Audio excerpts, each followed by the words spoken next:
Let's do this. Last beer of round 2 of the SJPorr Challenge 2019. This is ID number 46D-RD2-Y33. It is a Scottish export at 4.5% ABV. I don't know if I've ever had a Scottish export. I actually just looked it up on BJCP to try to wrap my mind around what to expect. I probably have had one before. I just may not have known about it. It looks pretty clear in the bottom. Doesn't look to have any sediment, so probably keg conditioned. Let's go for it.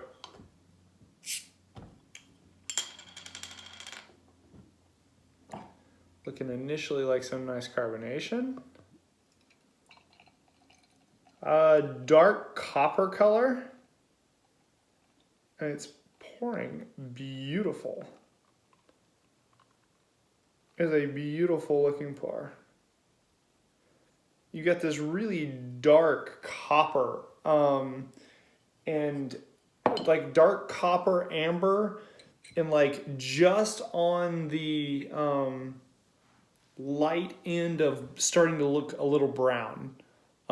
This is not a good representation of the color. It's deeper and has a little bit more of a red tint than what you're seeing in the camera.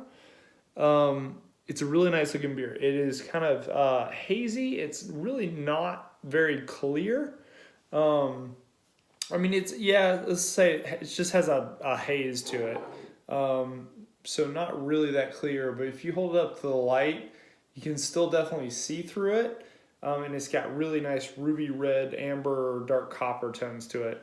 Kind of fluffy head on it. Some tightly packed bubbles at the top that are a little bit larger down towards the base of the head. About a half finger to 1 finger head. But it's really nice, really good nice to look at. Maybe medium carb on appearance. Oh, that smells wonderful.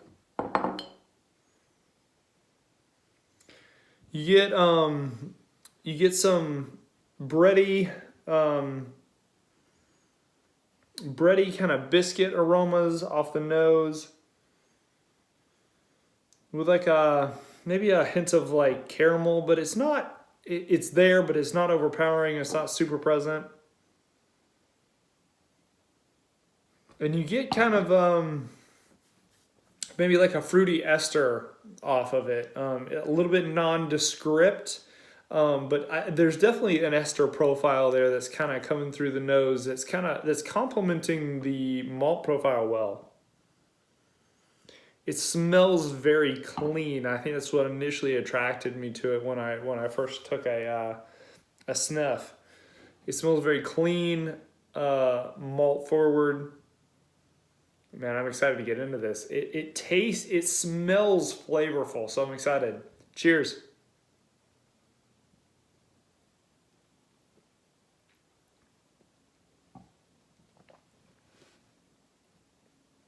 Interesting.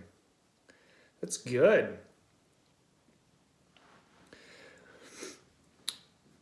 It follows the nose pretty closely.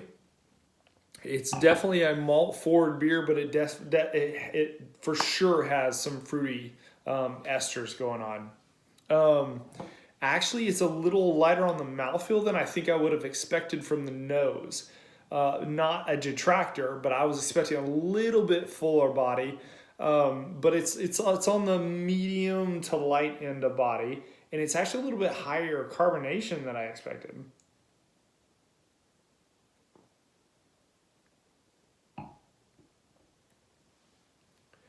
You've got kind of a breadcrumb biscuit profile within a secondary kind of caramel note to it. Just a slight hint of maybe a toffee character. And then it has relatively pronounced like a fruity ester profile. There's almost a little bit of a green apple profile on the back. So to me, it's close to it's close to possibly having a slightly unhealthy fermentation. It's not real prominent though, and it plays in with probably what, at least I was reading a little bit about the style. It's very acceptable to have some fruity esters in this style of beer, which it definitely has. But then right at the end, there's a hint of like a thinness, and then a little bit of a green, just a hint of a green apple profile on it, to where it makes you think that, okay, maybe the fermentation was maybe slightly underpitched, or just kind of an unhealthy fermentation going. Maybe it didn't sit on the yeast cake long enough to kind of clean up and come into its own.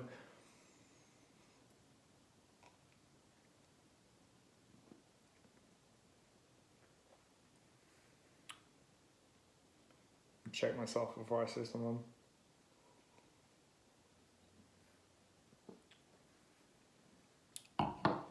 And then there is an ever so slight like kind of band-aidy phenol character in there. I'm nitpicking here, but this is round 2 of SJPorr, and there's some amazing beers in this round. This is a good beer. This is sounding extremely negative, but this beer is actually really good. But there are a few flaws in there. Not overpowering, and not like, so typical beer drinker is probably not going to pick out some of these flaws. And I'm not saying that I'm an experienced or super taster by any stretch of the imagination. I'm not even a beer judge, but wow, see, look at that carb. It's pretty highly carbonated, and I think that's probably accentuating some of those that green apple, and then the kind of plasticky band-aidy phenol is probably bringing that to the forefront. I would imagine it's probably going to burn off a little bit and settle out as this warms up and I drink on a little bit more. Which is why I want to take the time to like go through a review like this, but then really evaluate it over time and do some really good evaluation after these videos are over.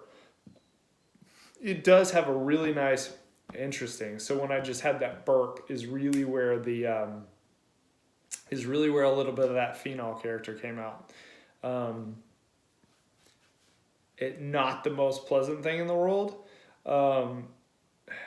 Gosh, this sounds terrible. It sounds like I'm beating this up. It's really not a bad beer. It's a pretty good beer.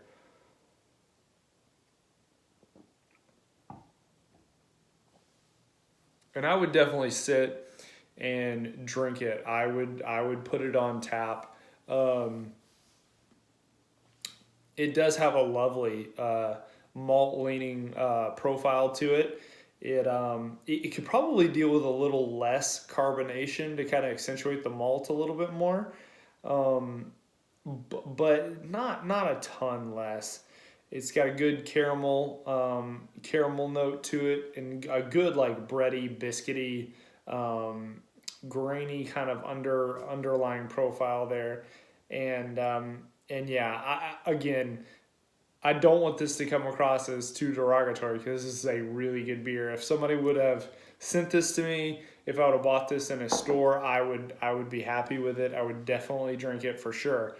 But to me, there are a couple of fermentation flaws in this beer that keep it away from being, upper echelon, especially in comparison to a couple of the others that I've had in this competition. So this has been a long review, longer than more of the other ones.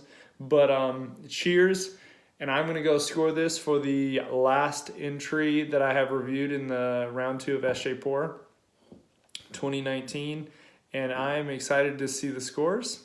I don't think I have a chance in hell in comparison to some of the ones that I've had, but who knows? We'll see. Cheers, y'all, and we'll see you again soon.